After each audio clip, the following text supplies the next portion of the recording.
Talking with Justin last night, he said he didn't feel prepared for what the USC defense brought. Was just wondering what preparation was like for the Trojan defense this past week.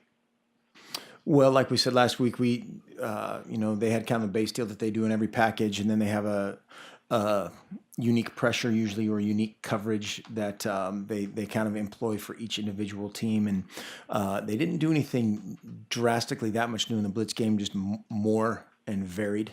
And, Justin, for the most part, handled that pretty well. We had a couple of assignment things up front, or several, assignment things up front. Some of it was assignment. Some of it was just getting beat. And then when that started to happen, then there was a little bit more hesitation, which led to other issues.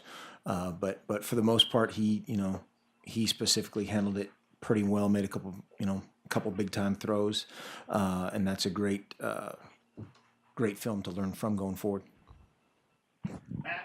Last week against Arizona State, you felt like it'd be difficult to run. Did you envision it'd be as difficult this week against USC? And how would you assess after seeing the film the way you guys handled their run defense? Well, again, what's that? That's it. Again, that part of that you got to give them a ton of credit for how they got it done.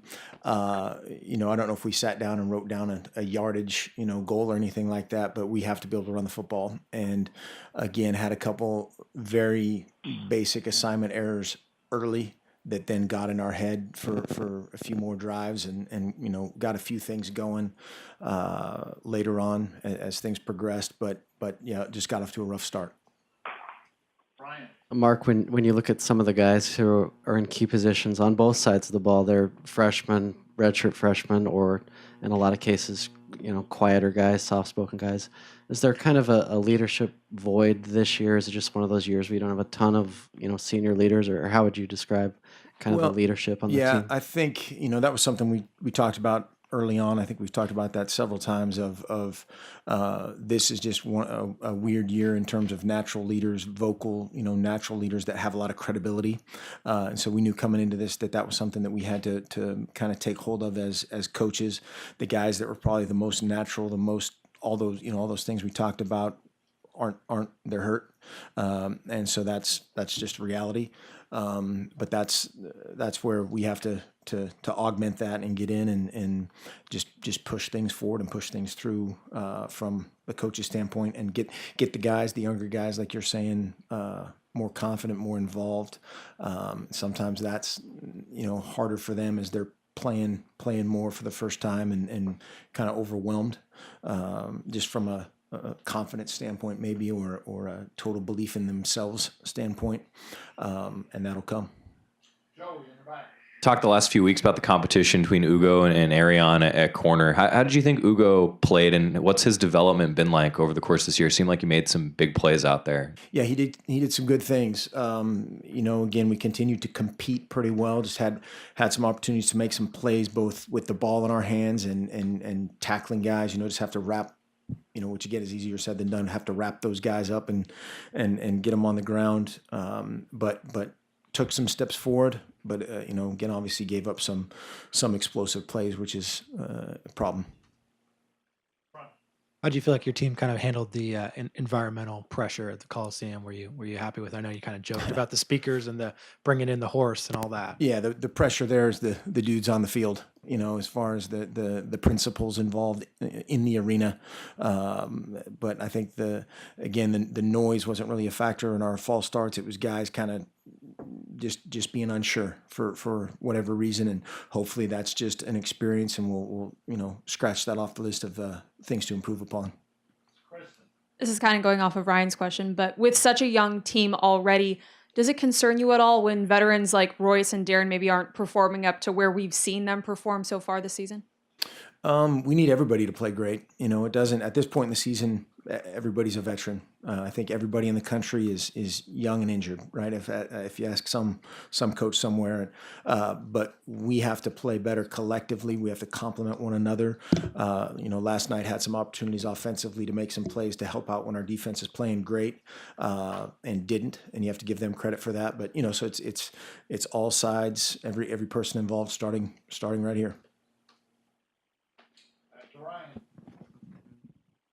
I know it was late in the game, but Dakota came in and did some things. Matt Lewick said one of the reasons Justin's doing so well is because of how Dakota's helping him along. Can you just describe what it's been like for Dakota these past 3 or 4 weeks?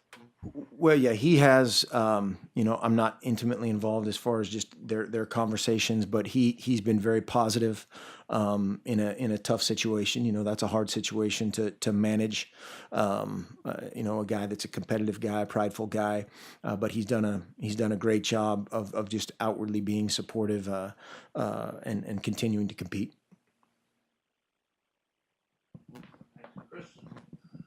Darren Ravel tweeted out last night that there was talk or rumors or whatnot of Phil Knight wanting to pay someone $10 million to come in and give Oregon a title.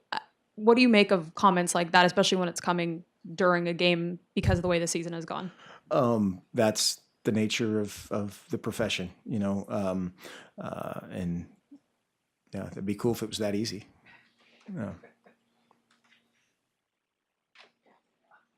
To follow up now. I take it wasn't me that was getting the 10. I have to say it. Come on. You've said that there's no margin for error at this point. Taking a look at the film and really the whole season in general, what's it going to take for this team to be able to win out and go 3-0? Just that, seize every moment, seize every as tonight as guys are watching a little film, recovering, getting rest, getting ready for training and meetings tomorrow, just seizing every single opportunity. And when those plays come up, like that first play of the game, I was expecting a pick six or the opportunity for that, and kind of flip the other way, just seizing every possible moment like that, and if is our back against the wall? Absolutely. And hopefully they learn that that's how you have to be every single day if you want to be great, if you want to be elite. It's not, you just do it on Saturday, you just rise to the occasion. That's a myth. We have to rise to every single minute. Obviously, neither you or Stanford has had the season that you guys probably envisioned or wanted. I guess what kind of comparisons do you see, and do you see any bit of Oregon in Stanford in terms of having had a lot of success in the Pac-12 North and then not having as much success this year? I think just if you look solely at the numbers, their offense and our defense are similarly probably frustrated at each other, but they're still very effective when they get everybody kind of healthy. They've been had a few guys in and out that I think they've built some confidence and gotten back to their original starting quarterback. McCaffrey's back healthy, and so I think they've gotten confident right at the wrong time for us. Jerry, do you have any questions? No, I do not. Thanks for. Any other questions?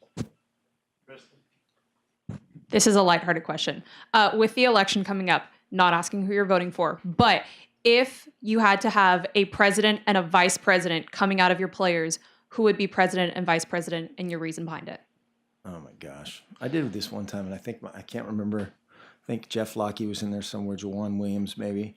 They're pretty pragmatic, smart guys. But yes, I have voted. But yeah, that'll be it on that.